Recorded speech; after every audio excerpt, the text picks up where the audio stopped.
They say a society should be judged by how it treats its most vulnerable, and a government can be judged by what it chooses to cut or to support. This government's priorities are becoming clearer and clearer by the day, because tonight we are focusing on the cuts in CE, but this government has chosen to cut funding to disadvantaged schools already. It has chosen to make a host of cuts to social welfare payments, and it has chosen to send frontline services into disarray with its ill-conceived and ill-managed early retirement scheme. 2 weeks ago I debated this issue with the Minister, and I charged Minister at the time, I charged you that you had decided on the cuts, that after you had decided on the cuts in the budget, you only announced the review of those CE cuts to allow your backbenchers to give the impression that they were active in highlighting the dangers of the attack on communities. You failed that day to reject that charge, and I believe that's confirmation that all this review of the CE cuts is a review to give respite to the backbenchers. It's not a genuine rollback from your mistake, because I believe it is a mistake. But if further evidence was needed to demonstrate that the outcome of the ongoing reviews was already predetermined, it came in the form of a letter issued by yourself on the February the 3rd, and I quote from the note enclosed with that letter. It said, and I quote, "It is essential that the review be completed promptly, so that the Department has the time remaining in 2012 to achieve the level of savings agreed in the budget." This sounds like a review for a review's sake, but with a predetermined outcome of tearing the heart out of CE schemes. It's bureaucracy for bureaucracy's sake, because the note further goes on to outline that the human and financial cost of the administration of funding to CE is about to multiply no end. Under the Minister's plans in future, rather than have a per capita grants, every penny will be argued with the Department on a case-by-case basis. I think the Department and yourself are hoping that schemes won't have the time or the capacity to do this, and they will simply close up shop in many cases. How much money is this government cutting from the CE budget in total? Because the Minister is keen to emphasise a figure of 27.5 million. But this is a mere fraction of the actual cuts that are being imposed on CE and its participants. The 66% cut to the training and materials allowance is just one of the cuts being pursued. Add to this the abolition of the concurrent payments. After 3 years, this is an annual cut of 128 million. And then add to the allowances, the cuts to the allowances for child attendance, and it'll grow greater again. What is the real cut, Minister? 7.5 million, 128, or is it closer to the 200 million mark? Many CE schemes over the last number of years have developed to plug gaping holes in the public service provision left by successive governments. And I don't think there's any argument here, and they were welcome because they provided service to local communities. Services such as childcare, after-school clubs, Meals on Wheels, and the community facility staff that are required just to maintain the basic community facilities that we have throughout our communities. And also, one of the key ones that's often forgotten about when we are discussing CE is the special CE programmes, which are aimed at addressing the peculiar and challenging problems that those who are in recovery face. This government is now undermining even this service safety net, while at the same time failing to introduce public services which would address that gap if and when the CE schemes fail because of the recent cut.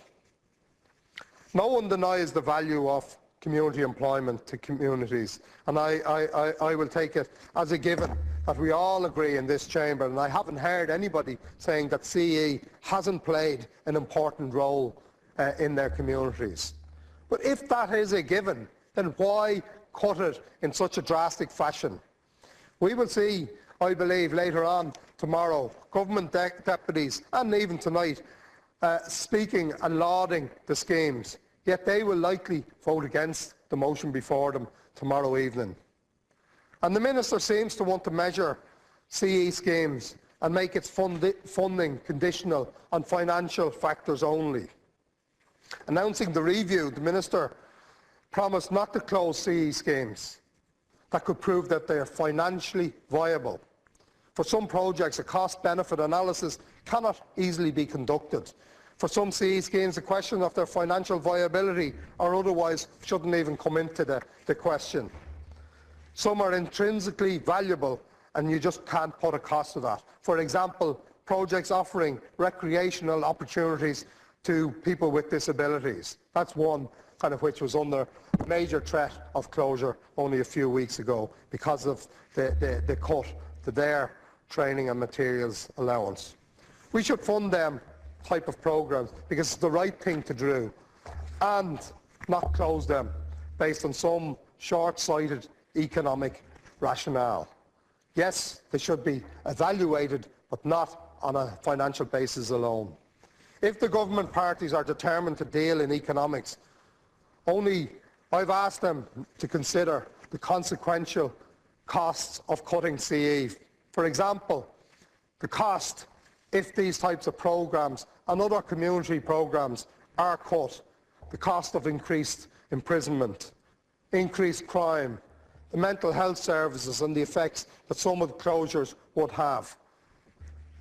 The lifetime on social welfare that faces many of the people who've previously found a safety net and a way out and a social inclusion based on their participation in CE. The increase in length of people on dole queues because they simply cannot afford childcare because the community childcare centres will be in danger of collapse, and I'll come back to that.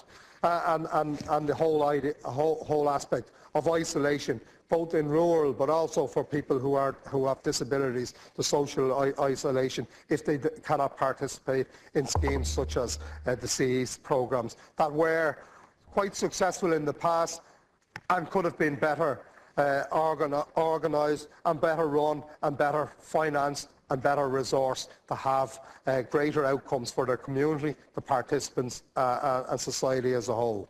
By voting for the budget cuts which have targeted CE schemes, the Labour Party and Fine Gael, I believe, are undermining the fabric of Irish society in more ways than one.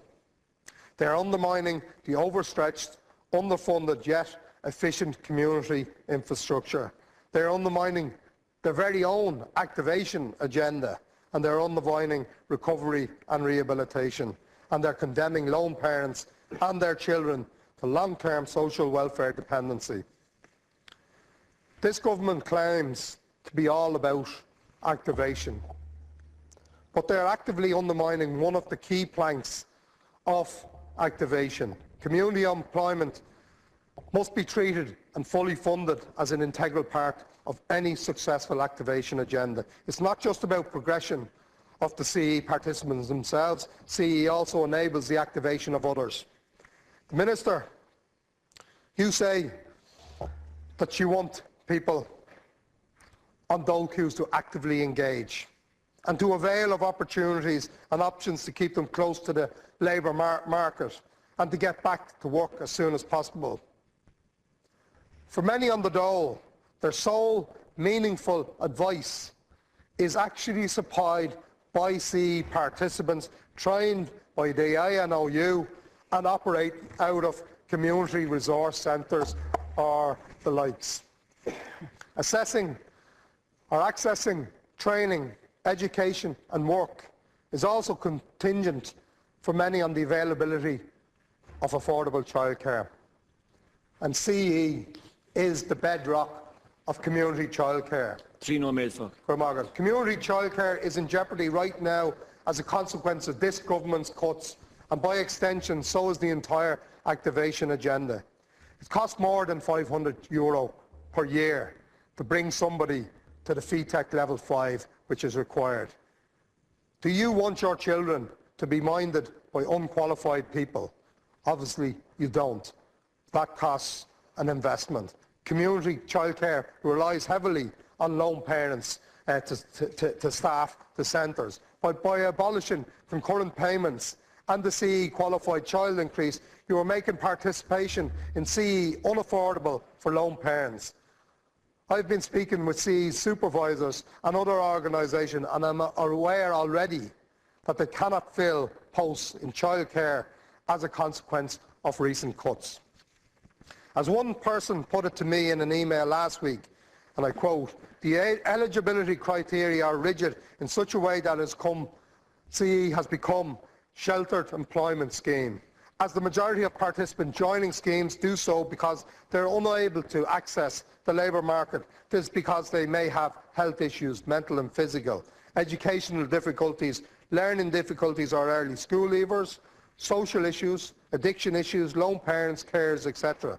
The review, of course, is going to prove that CE does not progress participants, as the vast majority of participants who want to come in onto CEs to progress are in fact excluded." There should be two forms of community employment, and we'll have this debate again. One focus on progression of people into the labour market, and one focus on community-based service provision. The government needs to start creating jobs, not shrinking from its responsibility and saying that government's role is to create the environment in which jobs can be created by others. The government needs to create jobs, not leave it to others. Sure, the environment is important, but considering that there's already 440,000 people on the live register, the government needs to actually create some damn jobs itself. Expanding CE should be part of the job creation programme, given the figure that we had last week, that there is 26 people unemployed for every vacancy that exists in this state. I had a lot more to say in relation to other aspects of CE, but I want to say a word about lone parents, because this government's first budget placed the burden of recovery squarely and unfairly on the shoulders of social welfare recipients, and within that it targeted lone parents and people with disability in a particularly vicious manner. Following the public outcry and pressure from the government, they pressed pause on the cuts to disability allowance, but lone parents have been hit very badly. Community employment was one of the few activation measures open to lone parents, but the associated social welfare cuts now make it unaffordable, and so it is closing it off on them. Likewise, special rules designed to make work pay for lone parents have been targeted by this government, e.g. the earnings disregard is drastically reduced and the transitional payment abolished. So much for activation measures. 60% of lone parents are in fact in work of some form or other at the moment, but these cuts will force them back into full welfare dependency. Call your colleagues, Deputy. The Minister is reinstating old unemployment traps, and she knows it well. She's condemning lone parents and their children to poverty and isolation. I urge the members of the House to support this motion and reverse the cut, not review, reverse the cut announced in December.